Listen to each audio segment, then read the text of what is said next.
Seja muito bem-vindo a mais uma aula do curso preparatório CPA20 que mais aprova em todo o Brasil. Eu sou o Bruno Piacentini, sócio da Mi Banco Educação, e vim lembrar você que nesta playlist você tem acesso a todas as aulas do edital CPA20 para a sua preparação. Você pode complementar os seus estudos e a sua preparação na plataforma Eu Me Banco, onde você tem acesso a mais de 1000 questões de múltipla escolha com respostas em vídeo, onde o nosso intuito é ter questões muito difíceis para treinar a sua capacidade de raciocínio e principalmente para você treinar difícil e a prova ficar simples. Além disso, nós te damos um caderno de questões dissertativas, algo completamente diferente que vai ajudar você a memorizar o conteúdo. E você terá acesso também ao nosso suporte especializado de WhatsApp com professores, para tirar qualquer dúvida que você tenha.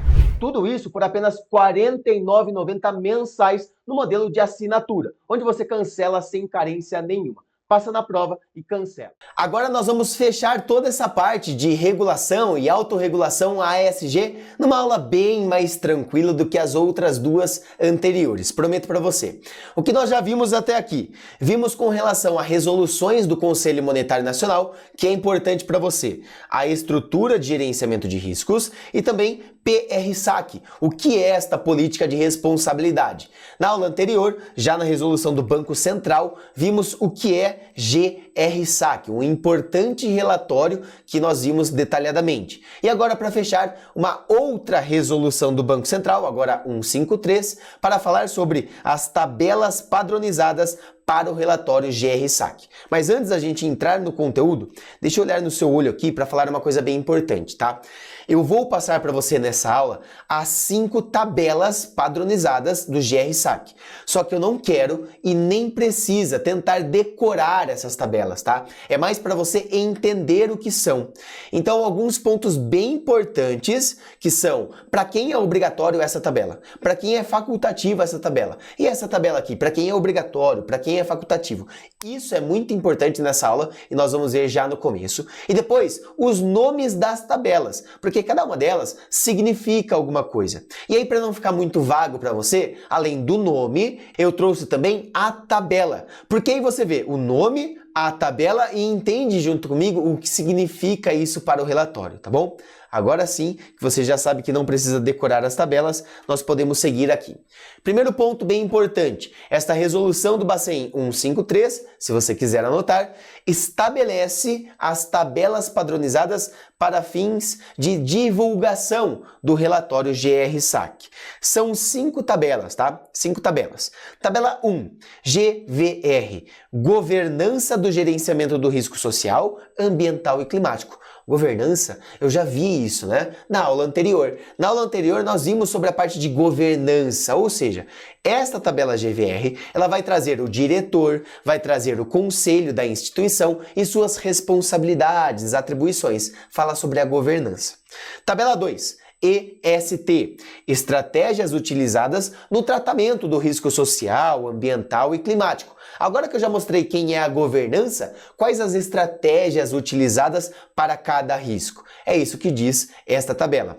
Tabela 3, GER, processos de gerenciamento do risco social, ambiental e climático.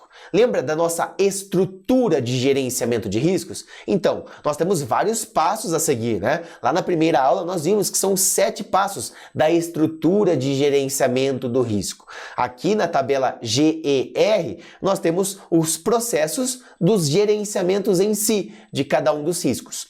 Tabela 4. MEM, tabela de indicadores utilizados no gerenciamento do risco social, ambiental e climático. Então aqui são indicadores utilizados para o gerenciamento. Nós vamos ver também. E tabela 5, tabela OPO, das oportunidades de negócios associadas aos temas social, ambiental e climático. Essas são as 5 tabelas que você precisa conhecer para a sua prova.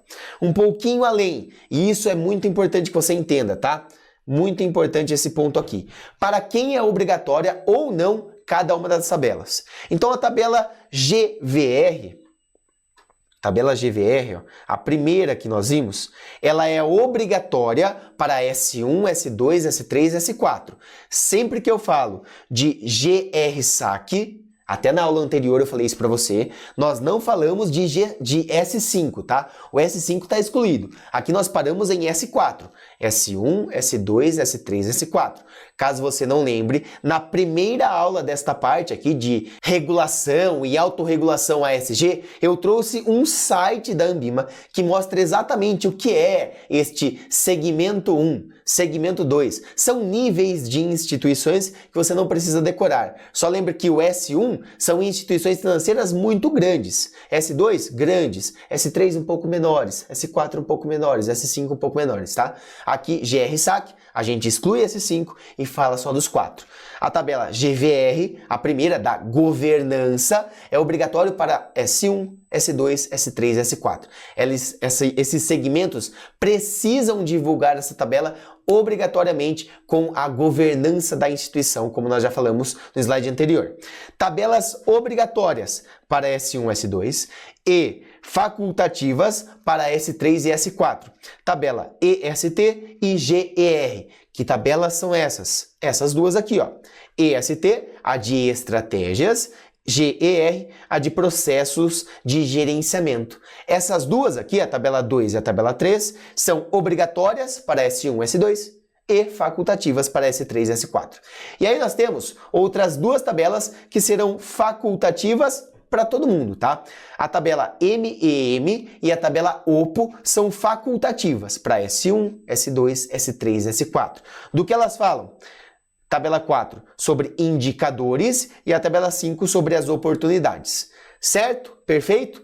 Até aqui nós temos todos os pontos muito importantes para a sua prova, tá? Agora eu só vou complementar com as tabelas para que você entenda um pouco mais. Tabela 1, a GVR. Governança do gerenciamento de risco. Então a governança, diretores, conselhos. Obrigatório para S1, S2, S3, S4, como nós já vimos. Anual. Todas são, né? Como nós vimos na aula anterior, todas são anual, com a data base de 31/12 e tem até 90 dias posteriores, você não pode esquecer isso. E aí nós temos aqui o objetivo, descrição da governança do gerenciamento de risco. Quem é a governança? O meu diretor, o conselho se tiver, o comitê se tiver, tá? Esta é a tabela. Preciso decorar ela? Não, tá? Não precisa, mas olha só. Identificação das instâncias da governança, aí considera os níveis, né? Estratégico, tático, operacional. Quem vai ficar com o quê? A diretoria fica com isso, o conselho fica com aquilo. Descrição das responsabilidades. O diretor da instituição tem esta responsabilidade e atribuição. O conselho tem outra, o comitê tem outra. Então, muito tranquilo, tá? Trouxe a tabela somente para a gente marcar ainda mais que a tabela 1, GVR, de governança, diz sobre a governança da instituição financeira e suas responsabilidades. Tabela 2, EST, é a tabela de estratégias utilizadas no tratamento do risco social, ambiental e climático. Obrigatório para S1 e S2, né, como nós já vimos lá atrás, e facultativo para S3 e S4. Beleza? O objetivo é identificação e descrição dos impactos reais e potenciais quando considerados relevantes do risco social, ambiental e climático sobre os negócios, as estratégias e o gerenciamento de risco de capital da instituição. Frequência dela é anual. Então a tabela 2 tem aqui também, ó, a identificação dos eventos do risco social, ambiental, climático, que geram possibilidades de perdas relevantes para a instituição. Aí pede para dividir, quando possível, em alguns fatores. Identificação de concentrações significativas dos riscos mencionados. A descrição de como os eventos mencionados são considerados nos negócios. Então, ó, esse risco aqui, ele é considerado assim. Este outro risco é considerado assim. Descrição das hipóteses de mudanças, como nós já vimos, inclusive, lá na primeira aula sobre a regulação e autorregulação, até nas resoluções do Conselho Monetário Nacional, e a descrição da capacidade de adaptação da instituição. Tabela 3, também é obrigatório para S1 e S2, também é facultativa para S3 e S4, como anterior. Objetivo, descrição da estrutura de gerenciamento. Lembra? Nós temos toda uma estrutura de gerenciamento de riscos, mas eu preciso descrever. Então eu vou descrever nessa tabela GER. R, frequência anual também. Descrição do processo de identificação, lembra disso, ó, identificação, mensuração, avaliação do risco social, ambiental e climático. Isso nós vimos na primeira aula nas resoluções do Conselho Monetário Nacional, quando nós falamos sobre a PR-SAC, a política de responsabilidade. Olha como tudo está casado e bem ligado. Você não pode esquecer disso. A instituição financeira tem uma estrutura, ela precisa divulgar a política de responsabilidade, mas ela divulga através também da GR-SAC, que são 5 tabelas. Aí uma vai ser obrigatória, outra vai ser facultativa, certo? Descrição de critérios utilizados, mecanismos utilizados, gerenciamento integrado de risco, processo de gerenciamento, aqui sempre falando do gerenciamento, de como a instituição financeira vai gerenciar cada um desses riscos. Tabela 4, essa aqui ela é facultativa para todos os níveis de segmentação, facultativa. O objetivo é a descrição dos indicadores quantitativos utilizados no gerenciamento do risco social, ambiental e climático. Então ela já é mais facultativa, só para mostrar quais indicadores foram utilizados. Também deve ser anual, é até uma tabela um pouco menor, né? Descrição das metodologias utilizadas para o cálculo ou estimação dos indicadores mencionados nas outras tabelas.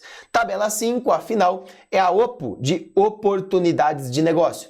Também é facultativa para todo mundo e o objetivo é a descrição das oportunidades de negócios associadas a risco social, ambiental e climático. Anual também. Então toda essa parte de risco, é claro que é muito ruim para a instituição. Risco social, risco ambiental, risco climático. Porque a instituição financeira, ela precisa ficar atenta a tudo isso e não só ficar atenta, né? Mas tem todo um procedimento, ela tem que ter uma estrutura, ela tem que gerenciar tudo isso, ela tem que fazer uma tabela, que é a GR-SAC, ela tem que ter uma política, tem que estar publicado aqui, ali, no Banco Central. É tudo muito burocrático até mesmo para a instituição financeira. Só que toda essa parte de risco social, ambiental e climático abre margem para oportunidades de negócios. Nós temos várias instituições financeiras que batem muito nessa tecla de risco ambiental, de risco social e ganham respeito com a sociedade. Elas são vistas de maneiras positivas pela sociedade, pelo meio ambiente, pelo mercado financeiro como um todo. Inclusive, é um dos pontos que nós vimos na primeira aula também. Algumas não ligam tanto para esses pontos e são vistas de maneiras negativas para risco ambiental, social e climático. Apesar de uma instituição financeira não estar fazendo algo ilegal, algo irregular, por não ligar tanto para os riscos que estão inseridos na sua instituição, o mercado, os clientes podem olhar com visão negativa para essa instituição. Então aqui nós temos sim oportunidades de negócio. Agora sim, nós finalizamos toda essa parte da aula. É um conteúdo que eu falei para você que seria um pouco mais maçante, um pouco mais de regras, de normas, um pouco mais de leitura, mas ainda assim, recado final é para você não decorar nada, para você entender, tá? Então faz um desenho associativo no seu caderno da instituição financeira, que ela tem alguns riscos, risco social, ambiental, climático, que ela tem essa estrutura de gerenciamento, que tem alguns passos, elenca os passos importantes. Desenha ali também a PR-SAC, que é a política de responsabilidade, e por fim a GR-SAC, que vai ser um relatório que deve ser emitido pelas instituições financeiras, certo? Tema bem importante para a sua prova. A ESG é um tema que está crescendo cada vez mais no mercado financeiro e eu aguardo você na próxima aula. Você acabou de assistir uma aula muito importante para a sua aprovação e eu vim te contar uma coisa muito importante. Na plataforma de estudos da Eu Me Banco Educação, você tem acesso a mais de 1000 questões de múltipla escolha, que ajuda você a fixar o conteúdo e também a entender a linguagem da prova.